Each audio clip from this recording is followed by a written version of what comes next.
you go zip. Zip. My name is Sirus. I'm Iranian. I speak Turkish and Farsi. My name is Maryam. I speak French and our local language, Lingala.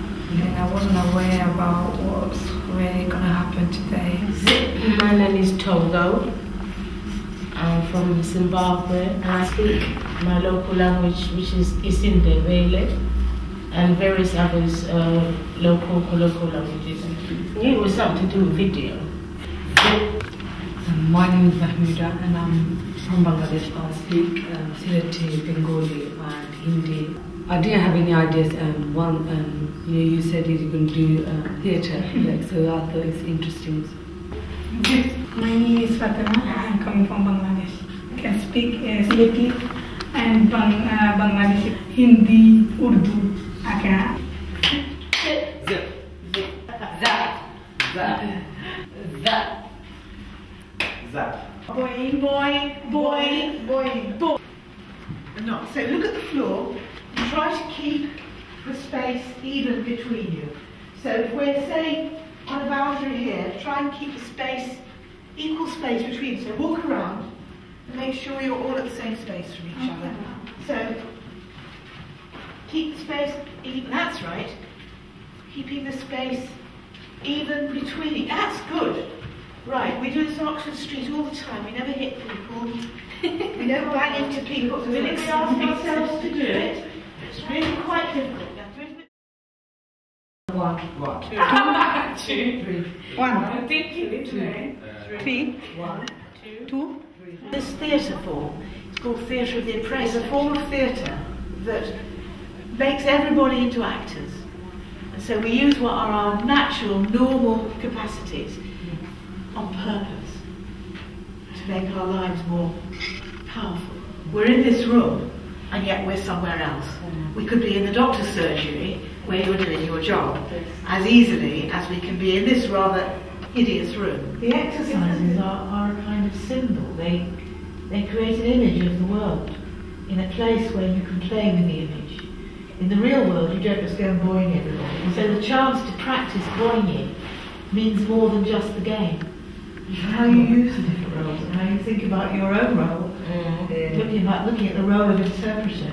Yes. Is it the role of advisor? No, it's not. And how often do you get to the place where you might be tempted to change roles under pressure, or how many times are you in a position where you might become an oppressor? When you translate, you are listening, looking, experiencing, taking in information, giving information out, without thinking very hard about what it is you're doing or how much control you have over it. If you're an actor, for example, you learn how to completely control those processes when you're on stage.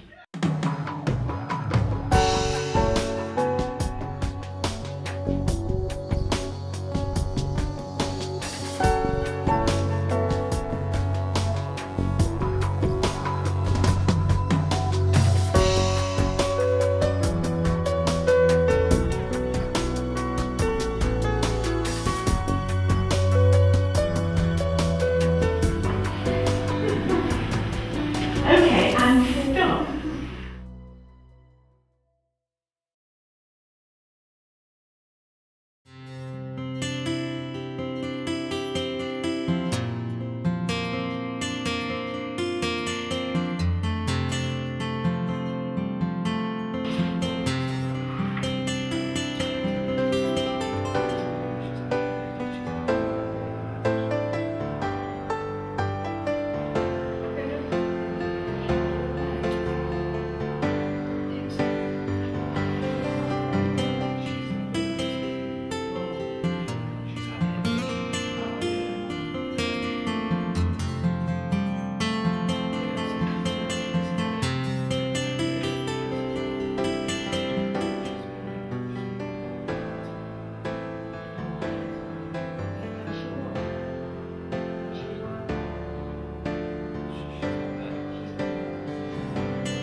you to go and take the place of that interpreter, what would you do? And you show alternative ways of doing it.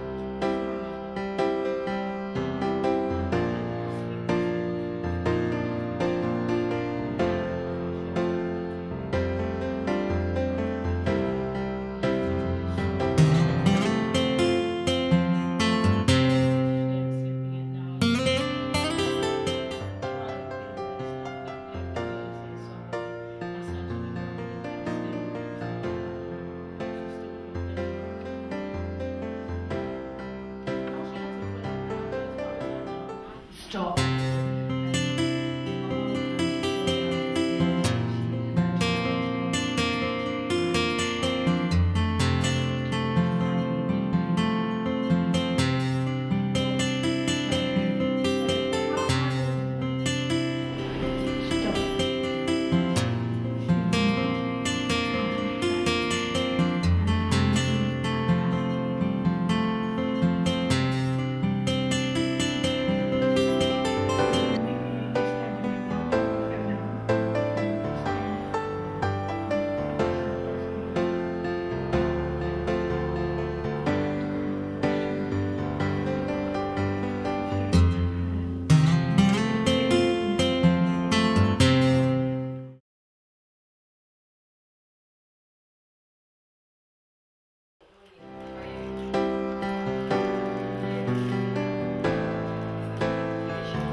Okay, so now the interpreter is staying very distant. It's different from yours, and it's actually acting as an interpreter without taking any sort of sides. Was that what developed? What was it like for you? Starting off with the exercises at the beginning, how did you feel? It was kind of like confidence building. The confidence building. Yeah. Quite you to actually keep going because and because you automatically you assume that interpreting is easy, but it's not. It's such a big thing. Yeah. It's very easy. So the exercises at the beginning made you feel more confident. Yes. First I thought, get confused. What shall I do? I think when you slowly realized, okay. You got less confused. Yeah. In daily life, we all get into different roles. And just it was a chance to think about it. Seeing where the interpreter actually stands. Before we didn't know that there were certain issues that the interpreters, like you feel as though, like, for example, if you didn't want to deal with that case, you didn't know how to say it. Now you can go directly, I don't want to do. If they, for example, they don't even tell you, you can get to know what is the case about. who are you going to deal with? But the first one that we did, I could already foresee the dilemma that the interpreter was going to go through, because she didn't give her enough information, as the second one demonstrated. You took her time out, you briefed each other emotionally, cried and so forth and whatever you got. And I think you can do that. Yeah. And I think that does kind of like bond the two. It kind of bonded the two much better than the first scene. Same culture.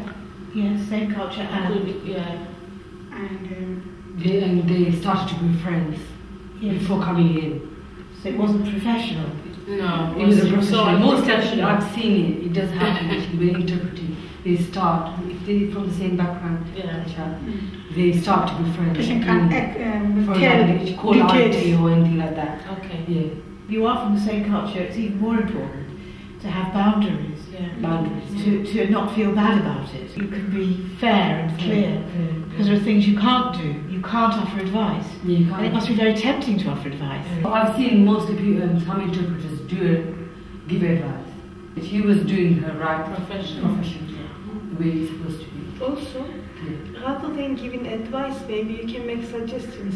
Okay. Even if you are from the same culture, if you have very close friends, let's go and ask somebody else. Because she doesn't know. You have to get your facts right. Yeah. She has, you don't have to know. She needs to. Oh, she needs to know. She doesn't know nothing. She just came from abroad. She doesn't know nothing. Yeah, but in every country have their limits. Every country have their different procedures. So you, being in this country, you or me or anybody who lives in this country, can suggest, let's go and find out. Then you interpret between somebody who knows and your friend. Also, even if you know, it's not your role to advise them. Suppose the doctor is that bad, that rude. Do I then, as an interpreter, do I have the right to refuse for her to see this doctor? Or would it be my clientele who says, well, I'm not happy with this doctor? When we train interpreters, we also ask them to, when they introduce themselves at the beginning, they say, I'm going to interpret for you and your client. I'm going to say everything you say to them. So if you don't want anything to be interpreted, please refrain from saying that. Yes. That covers you, because when he is rude, after that, he knows whatever he says will be interpreted. So if he is still rude, then you ask once, give them one chance. It slips bad, but it is. You say, do you want me to interpret this? And it is not your responsibility after that, it's the client's responsibility to speak up, to ask them to keep quiet over. That's your power in a way. It's actually a big power. And that's what we looked at in the first scene. And it's entirely through the fact that you're interpreting. That nobody can make you responsible for what the patient says. Your responsibility is to be accurate. Yes, To be really accurate, to make the right words, to make sure that both parties understand there are no gaps, and so on and so on. That is your professional job.